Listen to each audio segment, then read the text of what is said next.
Welcome to all of you in this lecture of class 12th chapter current electricity. In this lecture we will study about Wheatstone bridge.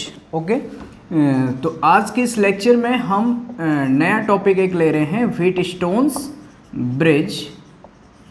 तो देखिए जो Wheatstone bridge है इसका जो main work है ये होता है कि अगर हमारे पास अगर कुछ गिवन रेसिस्टर हैं उसमें से एक अननोन रेसिस्टेंस है तो हम उसकी वैल्यू को फाइंड कर सकते हैं। तो व्हीटस्टोन ने क्या किया, कुछ रेसिस्टेंस का एक अरेंजमेंट बनाया, चार रेसिस्टेंस लिए, जैसे एक गैल्वेनोमीटर की लिए, उनको एक क्वाड्रिलेटरल के फॉर्म में, क्वाड्रिलेटरल यानी पैरेललोग्राम के फॉर्म में अरेंज किया। ओके, तो कैसे देखिएगा, जैसे हमारे पास एक क्वाड्रिलेटरल की चार साइड्स हैं, ऐसे कुछ आप समझ लीजिएगा।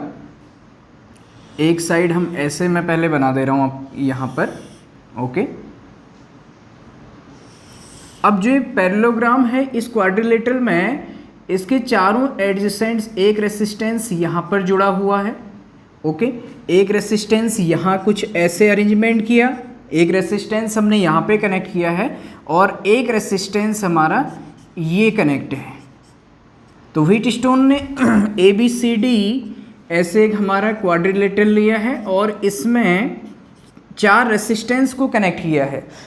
ओके, तो ये रेसिस्टेंस को जनरली जैसे मैं यहाँ पर P, Q, R और S नेम दे रहा हूँ, या हम इनको R1, R2, R3 और R4 नेम भी दे सकते हैं। ओके, अब इसमें से जो एक डायगोनल है BD डायगोनल में यहाँ पर एक की के साथ, एक की, ये की के साथ एक यहाँ पर गैल्वेनोमीटर इन्होंने कनेक्ट कर दिया, गैल्वेनोमीटर G। ओके, और इसको इस डायगोनल के बीच में एक की और एक गैल्वेनोमीटर कनेक्ट किया है। और दूसरे डायगोनल AC के बीच में, जो दूसरा डायगोनल AC है, इसमें एक बैटरी विथ अ की, और एक बैटरी और एक की ऐसे कनेक्ट कर दी। ओके, तो अब इसमें क्या है देखिएगा, दिस इज व्हीटस्टोन ब्रिज। अगर यहाँ से मान लीजिए बैटरी से I करंट फ्लो हो रहा है, तो I करंट फ्लो हो रहा है, तो इसमें यहाँ पर मान लीजिए करंट डिवाइड हो गया, तो I1 करंट इसमें फ्लो हो रहा है P रेसिस्टेंस में, और यहाँ पर फ्लो होने वाला करंट मान लीजिए I2 है।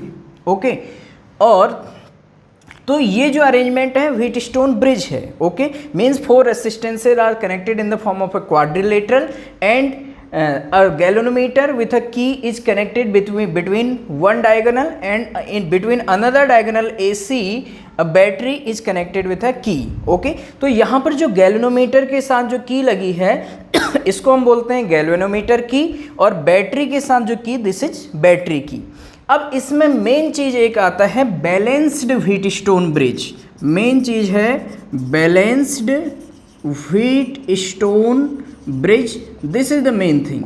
ये क्या होता है देखिए, बैलेंस्ड व्हीटस्टोन ब्रिज, इसमें ये है कि यहाँ से आने वाला करंट I1, ये पूरा करंट अगर इसमें नहीं आए, यानी कि इस वाली ब्रांच BD में कोई करंट नहीं आए, यहाँ से होकर आने वाला टोटल करंट I1 ये हमारे इस ब्रांच BC में चले जाए। सपोज अगर ऐसा होता है, ये I1 हम ये मान के चल रहे हैं कि I1 करंट टोटल इधर चले गया, गैल्वेनोमीटर में नो डिफ्लेक्शन, और यहाँ से आने वाला जो करंट I2 है, ये करंट अगर पूरा का पूरा अगर इस ब्रांच DC में चले जाए I2, ओके, और यहाँ से फिर I1 और I2 मिल करके फिर से हमारा करंट हो जाएगा I।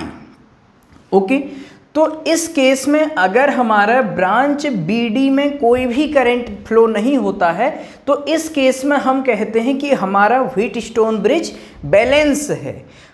और व्हीटस्टोन अगर इस ब्रांच पर अगर कोई भी करंट नहीं आता है, तो इसके लिए क्या कंडीशन बनेगी कि जो B पॉइंट का जो पोटेंशियल है, मान लीजिए यहाँ पर पोटेंशियल VB है और D पॉइंट का पोटेंशियल VD है, तो जब ये पोटेंशियल VB और VD इक्वल होंगे, व्हीटस्टोन ब्रिज के लिए potential at VB equal to VD, अगर बी पॉइंट और डी पॉइंट का पोटेंशियल अगर सेम होगा तो इट मीन्स इन दो पॉइंट के बीच में कोई भी पोटेंशियल डिफरेंस नहीं रहेगा। कोई भी पोटेंशियल डिफरेंस नहीं होगा तो यहाँ चार्ज फ्लो नहीं होगा, क्योंकि तो चार्ज हमेशा high potential to low potential हम बात करते हैं। ओके, यानी कि चार्ज तभी फ्लो होगा जब पोटेंशियल का डिफरेंस, कोई भी पोटेंशियल डिफरेंस नहीं। तो इस ब्रांच में यानी कि गैल्वेनोमीटर में आपका कोई भी डिफ्लेक्शन नहीं, ब्रांच बीडी में कोई भी करंट नहीं, तो हम इसको कहेंगे बैलेंस्ड व्हीटस्टोन ब्रिज। और अगर बैलेंस्ड व्हीटस्टोन ब्रिज बैलेंस होता है मीन्स इस ब्रांच में करंट नहीं होता है, तो इसमें जो क्वाड्रिलेटरल है इसके किसी भी टू एडजेसेंट आर्म्स में लगे हुए रेसिस्टेंसेस का रेशियो सेम होता है। This is the Wheatstone principle कि अगर व्हीटस्टोन ब्रिज बैलेंस है तो इसकी मीन्स यानी कि इस ब्रांच बीडी में कोई भी करंट नहीं है, तो इसके जो ये एडजेसेंट आर्म्स होंगे, कोई भी दो एडजेसेंट आर्म जैसे पी और क्यू, आर और एस, इनमें लगे हुए रेसिस्टेंसेस का रेशियो, ये resistance P upon Q equal to होगा R upon S. If V V equal to V D means we can say there is no current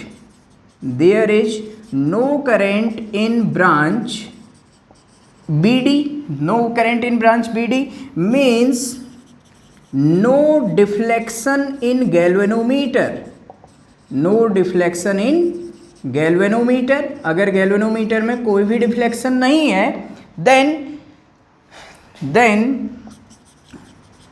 Wheatstone bridge is said to be balanced। Wheatstone bridge said to be balanced। Okay, तो इस case में हम Wheatstone bridge को क्या कहेंगे, balance कहेंगे। आप इसको नोट कर सकते हैं। और इन बैलेंस पोजीशन और in balance Wheatstone bridge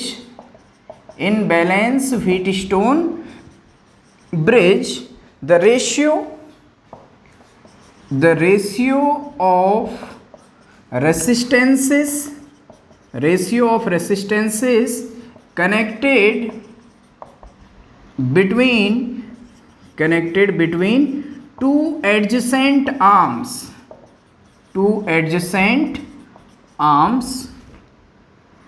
of quadrilateral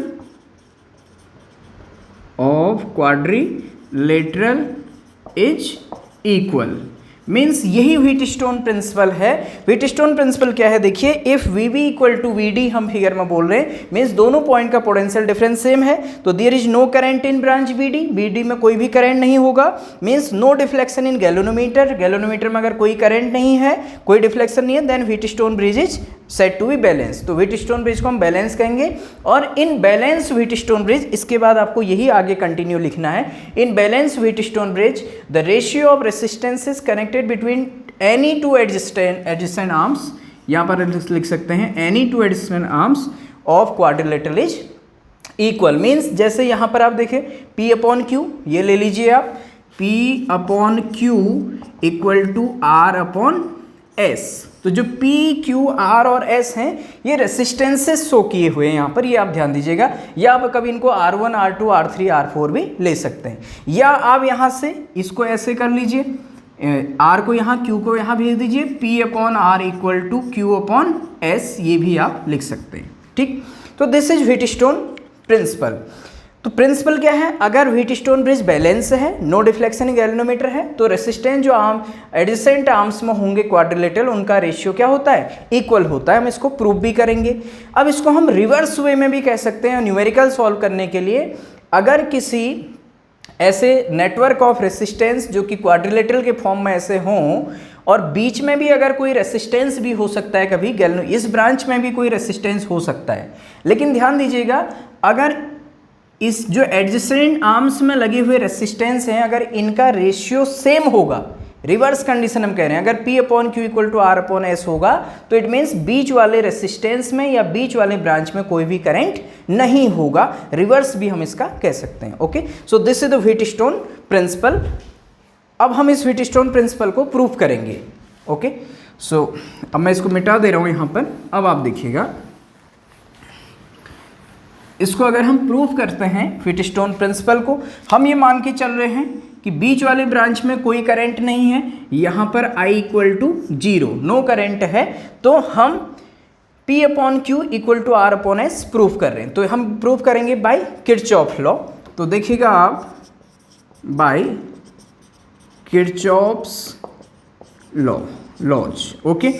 तो हम एक यहाँ पर लूप यूज कर रहे हैं ABDA लूप। इसमें हम ऐसे घूम जाइए एंटी क्लॉकवाइज, या ऐसे भी आप घूम सकते हैं, आपकी चॉइस है। तो इन लूप मैं ले रहा हूँ ABDA। तो जो ABDA लूप है, ऐसे आप चलिए तो करंट की डायरेक्शन में जा रहे हैं। ये जो P है, ये P यहाँ पर रेसिस्टेंस लिया गया है, ध्यान दीजिएगा। तो higher potential to lower potential जा रहे हैं करंट की डायरेक्शन में। तो किरचॉफ लॉ से -I1 current into resistance P, -I1P। फिर हम यहाँ से नीचे आए तो यहाँ लूप में कोई भी करंट नहीं है, तो इसमें कुछ भी नहीं आएगा। और यहाँ से जब हम इधर आ रहे हैं तो हम करंट की डायरेक्शन के अपोजिट मूव करें। करंट इधर है, हम इधर मूव करेंगे, तो +I2 इंटू रेसिस्टेंस Q, और यहीं पर पहुँच गए equal to 0। This is equation number equal to 0। या इसको थोड़ा सा और अरेंज करके अगर हम लिखें तो -I1P इक्वल टू -I2Q, इसको हमने उधर भेज दीजिए, माइनस माइनस कैंसिल कर दीजिए, I1P equal to I2Q, okay. इसको मैं यहाँ पर लिख दे रहा हूँ I1P equal to I2Q, equation number 1, okay. ऐसे आप ये वाले लूप में चलिए BCDB। अब हम ले चल रहे हैं इन लूप BCDB। तो जो BCDB लूप है, करंट की डायरेक्शन में जा रहे हैं, तो R है यहाँ पर रेसिस्टेंस -I1R, ओके। और फिर हम करंट के अपोजिट आ रहे हैं, तो प्लस साइन आएगा, +I2S इक्वल टू, इस ब्रांच में कोई करंट नहीं तो हम वहीं रिवर्स पहुँचे, इक्वल टू 0। तो -I1R इक्वल टू, इसको हम लिख सकते हैं -I2S, माइनस से माइनस कैंसिल कर दीजिए, तो I1R equal to I2S, equation number 2। Now divide equation number 1 by equation number 2। हम क्या कर रहे हैं, equation 1 divide by equation number 2 कर दीजिए, ओके। तो डिवाइड करिएगा, I1P ये डिवाइड हो जाएगा इक्वेशन 2 के I1R से, इक्वल टू यहाँ है हमारे पास I2Q, और ये डिवाइड हो जाएगा हमारे I2S से, I2S। तो I1 कैंसिल हो जाएगा और I2 भी कैंसिल हो जाएगा, तो यहाँ से बचेगा P upon R equal to Q upon S, okay. या हम इसको ये भी लिख सकते हैं, P, Q को नीचे ले आइए, P upon Q equal to R upon S, this is proved. तो हमारे पास ये इंफॉर्मेशन आती है कि अगर कोई बैलेंस्ड व्हीटस्टोन ब्रिज के लिए कंडीशन है। बैलेंस व्हीटस्टोन ब्रिज मीन्स अगर ये मिडिल ब्रांच इस डायगोनल गैल्वेनोमीटर के अक्रॉस, इसमें अगर कोई करंट फ्लो नहीं होता है और रेसिस्टेंस अगर क्वाड्रिलेटरल के फॉर्म में 4 रेसिस्टेंस कनेक्ट है, तो P upon Q equal to होगा R अपॉन S, या P upon R equal to Q upon S। तो अब होता क्या है, जनरली हमारे पास अगर ये S जो है अननोन रेसिस्टेंस है, S इज अननोन रेसिस्टेंस, अगर हमें P पता है, Q पता है, R पता है, 3 PQR अगर नोन रेसिस्टेंस है, तो जो S होगा, अगर ये कोई अननोन रेसिस्टेंस है, तो we can find the value of the unknown resistance by Wheatstone bridge. तो हम इसको कैसे निकाल सकते हैं, देखिएगा यहाँ से S इक्वल टू, इसको यहाँ मल्टीप्लाई कर दीजिएगा QR अपॉन P, तो हम अननोन रेसिस्टेंस की वैल्यू यहाँ से निकाल सकते हैं। Suppose this S is any unknown resistance, okay. So this is our Wheatstone principle. तो ये व्हीटस्टोन ब्रिज है और व्हीटस्टोन प्रिंसिपल दिस ये है, ओके। अब हम इससे रिलेटेड एक क्वेश्चन यहाँ पे करेंगे, ओके। तो आप इसको वीडियो को पॉज करके इसको नोट कीजिएगा। अब मैं इससे रिलेटेड यहाँ पर एक न्यूमेरिकल लिख रहा हूँ, फिर हम उसको सॉल्व करेंगे, ओके। तो यहाँ पर मैंने एक क्वेश्चन लिया हुआ है। तो क्वेश्चन क्या है, देखिए, इन द फॉलोइंग फिगर, इस फिगर में if no deflection in the galvanometer, अगर गैल्वेनोमीटर में कोई डिफ्लेक्शन नहीं है, then calculate the value of resistance R। तो इस वैल्यू ऑफ रेसिस्टेंस R की वैल्यू कैलकुलेट करिए, and current flowing through it, और इससे फ्लो होने वाला करंट भी कैलकुलेट करिए, ओके। तो हम इसमें ये मान के चलते हैं सबसे पहले कि नो डिफ्लेक्शन इन गैल्वेनोमीटर। मान लीजिए बैटरी से करंट बैटरी से यहाँ से स्टार्ट हो रहा है, तो मान लीजिए I1 करंट इसमें फ्लो हो रहा है और हमने इसमें करंट क्या मान लिया, I2। ओके, अगर गैल्वेनोमीटर में कोई डिफ्लेक्शन नहीं है, मीन्स इस ब्रांच में कोई भी करंट नहीं है, पूरा का पूरा करंट I1 जो यहाँ से आ रहा है इसमें पास होगा और I2 करंट इसमें पास हो जाएगा और I1 और I2 फिर से यहाँ पर क्या बनेगा, I। ओके, तो हमें वैल्यू R निकालना है। तो सबसे पहले किरचॉफ फर्स्ट लॉ से देखिए, यहाँ पर Kirchhoff first law, Kirchhoff first law अगर हम देखते हैं तो फर्स्ट लॉ से इस पॉइंट ए पर I इक्वल टू जंक्शन की ओर आने वाली करंट बराबर हो जाएगा जंक्शन से बाहर जाने वाली करंट I इक्वल टू, यानी कि टोटल करंट होगा I1 प्लस I2। ओके, अब हमें इस वैल्यू R की वैल्यू निकालनी है। तो by this is a balanced Wheatstone bridge, ये हमारे पास है बैलेंस्ड व्हीटस्टोन ब्रिज। तो बैलेंस्ड व्हीटस्टोन ब्रिज में व्हीटस्टोन प्रिंसिपल आपको सिंपल लगाना है कि P/Q इक्वल टू R/S, ये हमने बोला है। तो S अननोन रेसिस्टेंस ये भी हो सकता है, यहाँ भी दे सकता है, जरूरी नहीं कि यहीं पर अननोन रेसिस्टेंस हो। तो ये वाली एडजेसेंट साइड का रेशियो हम ले रहे हैं 15/30 इक्वल टू R, इसकी वैल्यू R ही हमें दी हुई है, ये हमें निकालना है, अपॉन S की वैल्यू कितनी है, 6।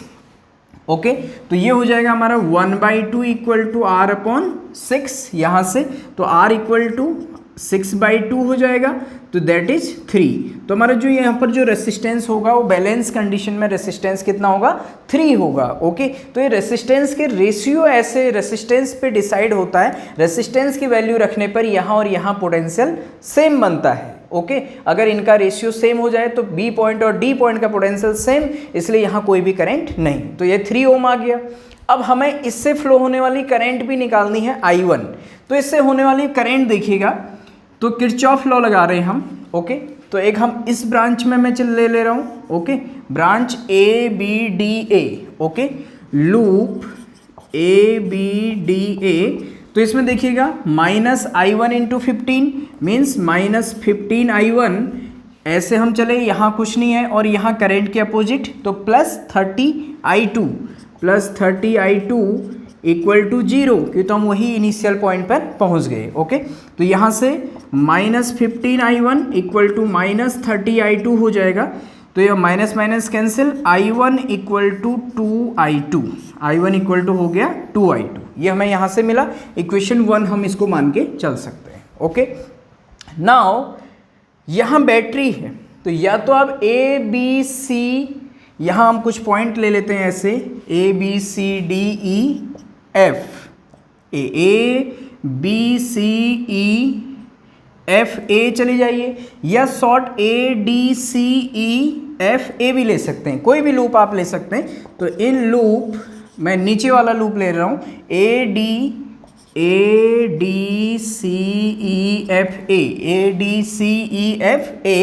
तो यहाँ पर हो जाएगा -30I2 और ये फिर करंट की डायरेक्शन में चल रहे हैं, तो -6I2, ये भी I2 है। फिर हम ये आए battery, lower potential to higher potential जा रहे हैं, नेगेटिव टर्मिनल से पॉजिटिव टर्मिनल पोटेंशियल गेन होगा, तो +6, फिर हम इसी पॉइंट पर पहुंच गए इक्वल टू 0, तो -36 हो गया, 36I2 इक्वल टू, इस +6 को उस साइड भेज दीजिएगा, -6 माइनस कटेगा, तो यहाँ से I2 इक्वल टू आ जाएगा 6/36 means I2 equal to 1/6 ampere.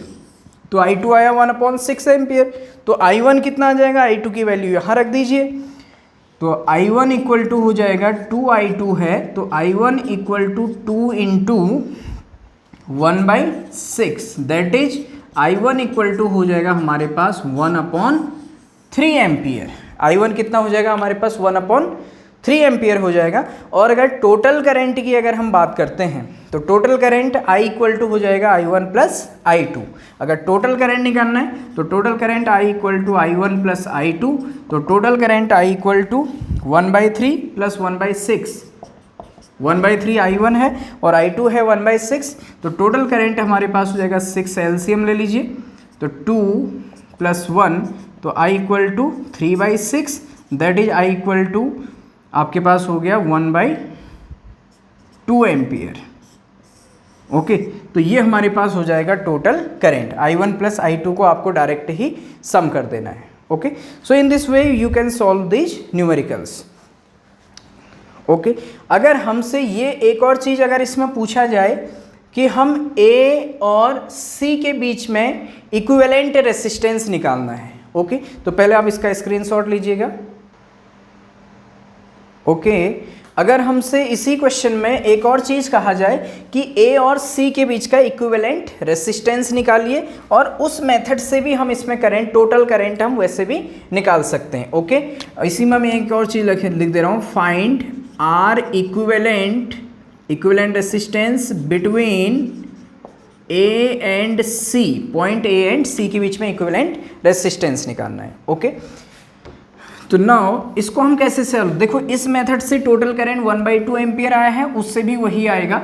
Okay, देखिएगा नेक्स्ट, अगर हमें A और C के बीच में इक्विवेलेंट रेसिस्टेंस निकालना है और ये बैलेंस्ड व्हीटस्टोन ब्रिज है। ओके, हमें ऐसे क्वेश्चन में ये जो R आया था हमारा, अब हमने देखा कि ये R कितना आया था, हमने सॉल्व किया, व्हीटस्टोन प्रिंसिपल लगाया, 3 ओम आया था। अब 3 ओम आने के बाद से अगर इसके बाद अगर हम A और C के बीच में इक्विवेलेंट रेसिस्टेंस बोलें, या हम आप ये मान के चलिए क्वेश्चन को एक नए फॉर्म में कि यहाँ पर अगर आपको 3 ओम दिया होता पहले से और ये रेसिस्टेंस दिए होते, तो आपको इक्विवेलेंट रेसिस्टेंस A और C के बीच में निकालना है।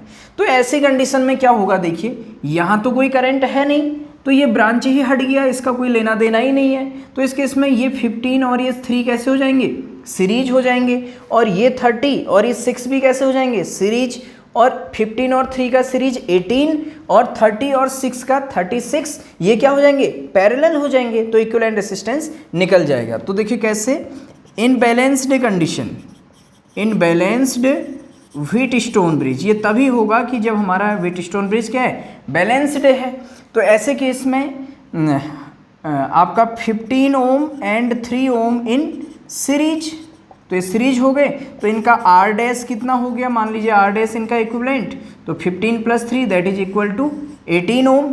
ओके, और ऐसी 30 and 6 also in series, 30 ohm and 6 ohm also in series, balance की कंडीशन में, और इनका R डबल डैश हो जाएगा 30 + 6, तो R डबल डैश हो गया 36 ओम।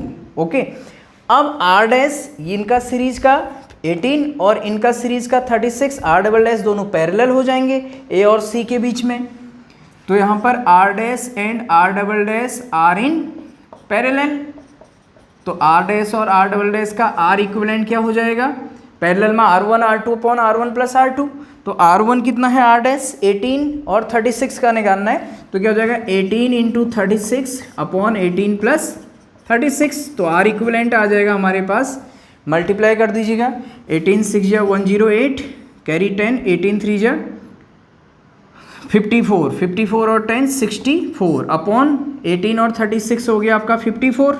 ओके, तो आप जब इसको सॉल्व करें, R इक्विवेलेंट इससे डिवाइड होगा लगभग 54 × 10, 54 × 10 540, तो 10 से ज़्यादा ही होगा, 11 से 12 से, तो देखिए 12 से, देखिए 12 4 = 48, 12 5 = 60, कैरी 4 64, तो देखिए इससे जब आप इसको कट कर रहे हैं तो 12 टाइम्स कट हो रहा है, आप चेक कर सकते हैं, तो R इक्विवेलेंट 12 ओम आ गया। अब हमें टोटल करंट I निकालना है, तो total current I = V upon R equivalent, तो ये आपको दिया हुआ है 6 अपॉन आपका ये हो जाएगा हमारे पास 12, तो दैट इज 1/2 एम्पियर।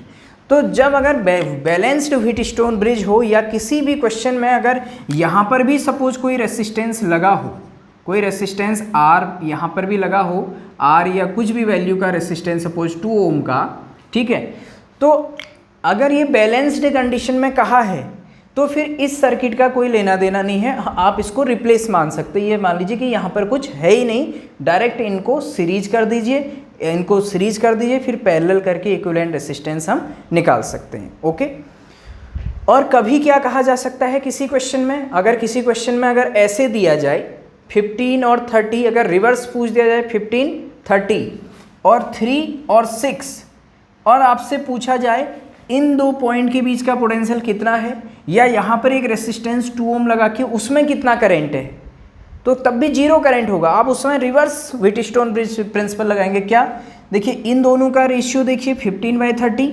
1/2, इन दोनों का रेशियो 3/6 1/2। तो दो एडजस्टेंट आर्म्स का अगर रेशियो इक्वल होता है तो यहाँ कोई भी रेसिस्टेंस लगा हो उसमें अगर करंट पूछा है तो आपको डायरेक्ट लिख देना है कि उनके बीच में करंट क्या होगा, आपका 0 होगा, कोई करंट नहीं होगा। और अगर पूछा जाए बी पॉइंट और डी पॉइंट के बीच में पोटेंशियल डिफरेंस, तो चाहे आप वीबी माइनस वीडी कर दीजिए या वीडी माइनस वीबी कर दीजिए, वो 0 होगा। Okay, so this is about the Wheatstone principle and you can solve some more numericals related to it. So in this lecture we have discussed about the Wheatstone principle. तो अगर आपको videos पसंद आते हैं तो आप इनको लाइक कीजिएगा और चैनल को सब्सक्राइब भी कीजिएगा। So thank you so much.